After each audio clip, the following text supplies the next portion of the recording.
Hello friends, welcome back to Own Cooking Channel. இன்னைக்கு நம்ம சேனல்ல குக் வித் கோமாளி ஷோல கனி ஃபினாலேல வின் பண்ண சைனீஸ் பிரியாணி தான் எப்படி பண்றதுன்னு பார்க்க போறோம். ரொம்ப சிம்பிளா செஞ்சிடலாம். வாங்க வீடியோக்குள்ள போயிடலாம். இப்போ தேவையான பொருட்கள்லாம் பார்த்துடலாம். ஒரு மீடியம் சைஸ் வெங்காயத்தை ஸ்லைஸ் பண்ணிக்கலாம். 2 பச்சை மிளகாவை கீறி வச்சிருக்கிறேன். 6 பல் பூண்டை குட்டி குட்டியா சாப் பண்ணி வச்சிருக்கிறேன். ஒரு 6 ல இருந்து 7 பீன்ஸ், கொஞ்சமா கேபேஜ். இப்போ கொஞ்சமாக பேபிக்கான 4 கட் பண்ணி எடுத்து வச்சுருக்கிறேன். 1 கப் பாஸ்மதி ரைஸ், 1 கப் நூடுல்ஸை வேக வச்சு எடுத்து வச்சுருக்கிறேன். இது வந்து ஓட்ஸ் நூடுல்ஸ், நீங்கள் எது வேணும்னாலும் எடுத்துக்கலாம். ஃபஸ்ட்டு பேபிக்கான மேரினேட் பண்ணிடலாம்.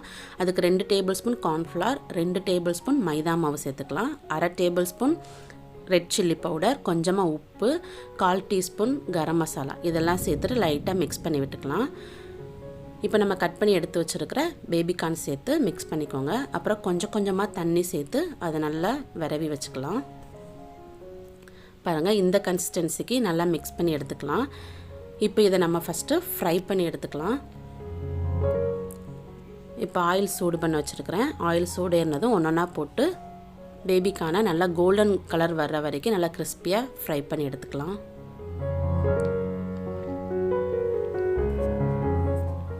பாருங்கள், நல்லா கிறிஸ்பியாக வெந்துட்டு இப்போ நம்ம வெளியே எடுத்து வச்சிடலாம்.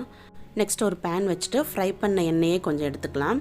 இதில் கட் பண்ணி வச்சா பூண்டு சேர்த்து லைட்டாக ஃப்ரை பண்ணிக்கோங்க.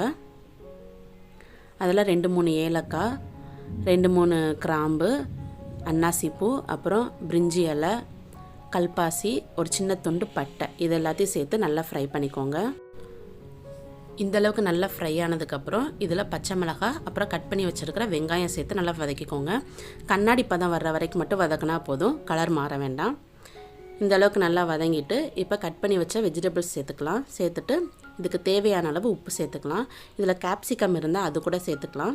உப்பு வந்து கம்மியாகவே சேர்த்துக்கோங்க, ஏன்னா ரைஸ் நூடுல்ஸ்லேயுமே உப்பு போட்டு தான் வேக வச்சுருக்குறோம். அப்புறம் நம்ம சாஸ் ஊற்றுவோம், அதுலேயுமே உப்பு இருக்கும், அதனால் கம்மியாக மட்டும் சேர்த்துக்கோங்க. சேர்த்துட்டு இப்போ ஒரு மூடி போட்டு இதை நல்லா வேக விட்டுருங்க. பாருங்கள், காய்கறி எல்லாமே நல்லா வெந்துருச்சு. இப்போ கொஞ்சமாக புதினா கொத்தமல்லி சேர்த்துக்கலாம். சேர்த்துட்டு அதையும் நல்லா மிக்ஸ் பண்ணி விட்டுக்கலாம். இப்போ 1 table spoon red chilli sauce சேர்த்துக்கலாம். 1 டீஸ்பூன் மட்டும் ஹாட் சில்லி சாஸ், இது ரொம்ப ஸ்பைஸியாக இருக்கும், அதனால் 1 டீஸ்பூன் மட்டும் சேர்த்துக்கிறேன். இப்போ 1 டேபிள் ஸ்பூன் சோயா சாஸ் சேர்த்துட்டு நல்லா மிக்ஸ் பண்ணி விட்டுக்கலாம். இப்போ நம்ம வேக வச்ச நூடுல்ஸ் சேர்த்து அந்த சாஸ் எல்லாமே நூடுல்ஸில் படுற மாதிரி நல்லா மிக்ஸ் பண்ணிக்கலாம்.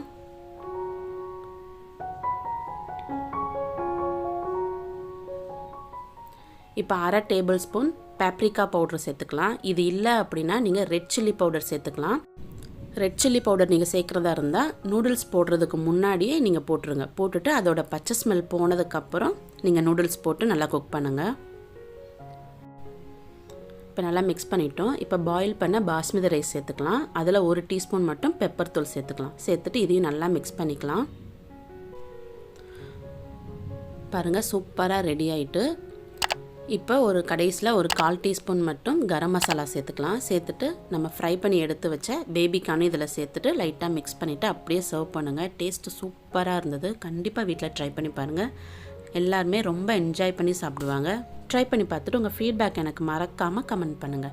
சேனல் உங்களுக்கு ரொம்ப பிடிச்சிருந்தா சேனலை சப்ஸ்கிரைப் பண்ணிக்கோங்க. அப்படியே பக்கத்தில் இருக்கிற பெல் பட்டனை கிளிக் பண்ணிக்கோங்க.